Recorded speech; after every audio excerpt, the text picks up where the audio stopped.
Hi, this is Evann McIntosh. You're listening to Very First Time.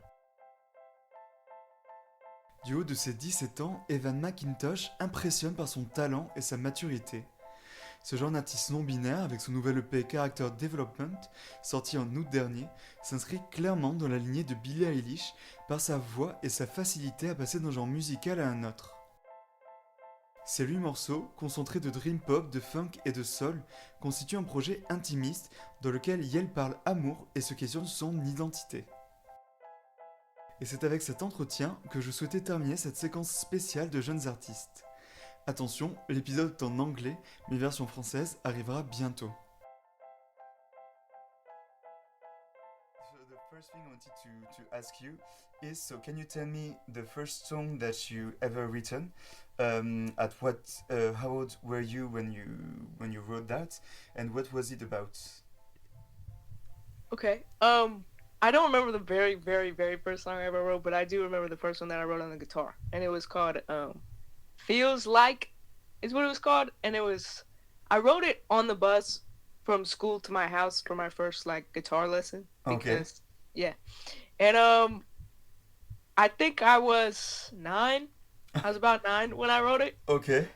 It was sad. It was really sad, but yeah. But what was it about? Like a sad love story or? It was like, what the hell? What was the lyrics? Wait. Let me like go back in time. Yeah, don't worry. What was the first lyric? Um,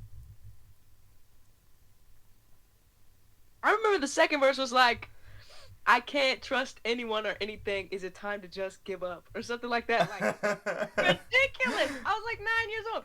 But But it you was were fun. maybe you were a sad kid. Maybe you I was felt emotions differently from other kids. just depressed, I guess. Yeah. And so you play the guitar since 9 years old. Yeah, yeah.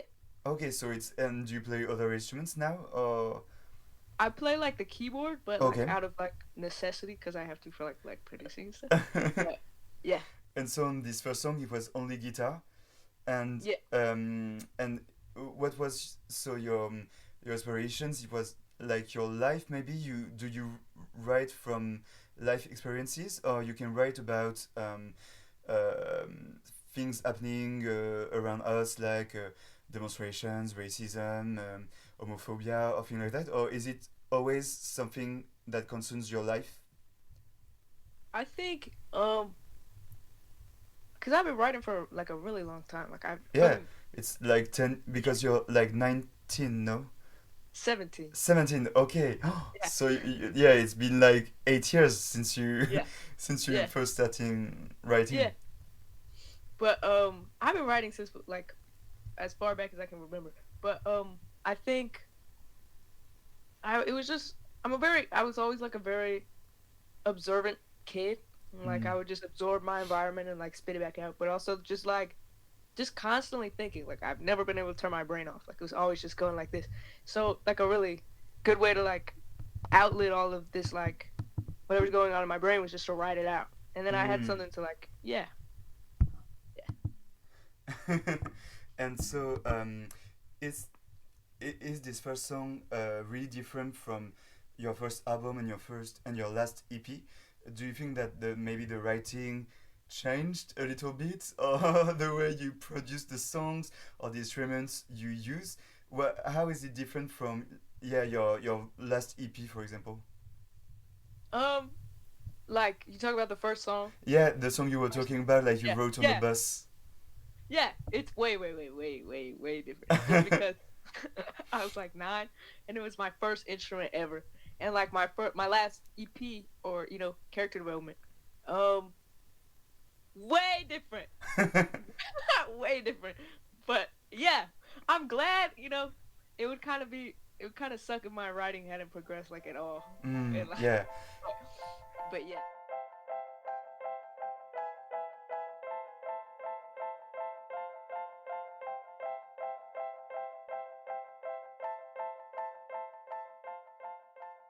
Do you think that this song could be now on your project? Maybe if you change some little things, or is it really different from what you're doing now? No, I would never do that project. But it's just I'm constantly making new stuff. So Mm, like I never like even when I'm making projects and I feel like I need more songs on there, like I'll never look to like the past, at least not that far back, to like okay. pull something forward. Just because I want like my project or whatever to be very original to that moment in that point of my life. Oh, okay. So you go back to old demos, but demos like from really recent demos, not demos from like 8 years ago. Sometimes, but a lot of times I won't use them. Okay. And how do you, when you, I don't know if you still have the demo from this song, but when you think about it, how do you, what do you feel about it? Do you feel it's like something that you're proud of, or you're a bit embarrassed if it's if it's ever going to be out in the world? Do you think you'll be embarrassed, or how do you react to these songs today, these days? Yeah. Um, I don't think I'd be embarrassed. I think I am very proud of that song because that was the first time that I Mm. like had like a completed like song. It was like my first song ever, and it wasn't bad. It was not a bad song. Like it was cute, sort of. I was sad, but like no, I think it's like a very important moment in my life. Mm. And so lastly, so can you tell me, yeah, a bit about maybe your you already told me a bit about that, but your influences, your inspirations, how do you write a song now, and how do you choose the instruments you're going to use? Because the first song you wrote, there was only guitar, and on your last EP, character development, it's really jazzy, it's really pop, it's really dreamy, like dream pop. So, how did you have you gone from that first song to this EP, character development that is now out on every streaming platforms? Um, I I don't know. Um, well, my influences. I think you said something about that. Mm, I discovered Prince when I was in sixth grade. okay, I was 12, I okay. think. I think I was about 12. Because it was back in 2016. Because he just passed away. But Yeah. yeah, that was like a really like formative years of my life. So I just, yeah. Since then, he's become like the foundation of all music I make. He's just Ah, like yeah. my idol. Yeah, Prince. Um, yeah, I picked up. He's like my strongest influence. So I picked that up in the meantime, and I picked up like through Prince. I picked up all sorts of other artists. I've always been like really invested in like and really inspired by like funk and R&B Mm-hmm. because like that's what my dad listened to growing up, and that's what was always playing around. Okay. But yeah, but no, it's way different because now I have access to like production like on the Mm. computer and everything, so like I can use like different synths and different sounds, of course, instead of like the guitar, which I would love to use a guitar again. But And do you do all the instruments and the by yourself, or do you all the productions on your song by yourself, or was there someone or something that helped you? yeah, my producer Jesty, Okay. like I'll start the foundation of like the track and like the chords and Yeah. like an idea of what I want it to sound like with what I have access to, and then I'll send it. Yeah, and then I'll send it to him, and he's got like different musicians that he'll reach out to do different things. But yeah, also him.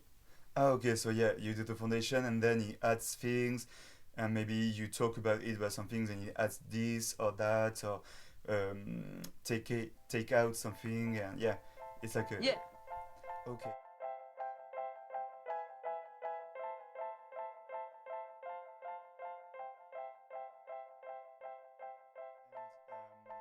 And so, yeah, and so how would you describe your last album? So, character development, is it like so funk, dream pop? How do you describe it? Yeah. Um, I don't know that I would give it a genre because I don't really know. But um, I think a lot of what you were saying, like you said, it was like dream pop. That Yeah. works. Yeah. Um, I was really like I wrote it about being because I live in like Derby, Kansas. It's like really small town, and I wrote it In about Texas. feeling, huh? In Texas, you told me earlier, no? Kansas. Kansas, sorry. Oh my god. Not really the same, not the same state. Same thing. Same thing. But but I live in this really small town in Kansas, and it's just about feeling really restricted in my environment and not Mm, knowing why I felt so closed in, and why I couldn't adapt or like fit in the way that I really wanted to without like having to sacrifice parts of me that were really important. mm, And so I just started writing about these feelings I was having and not knowing why.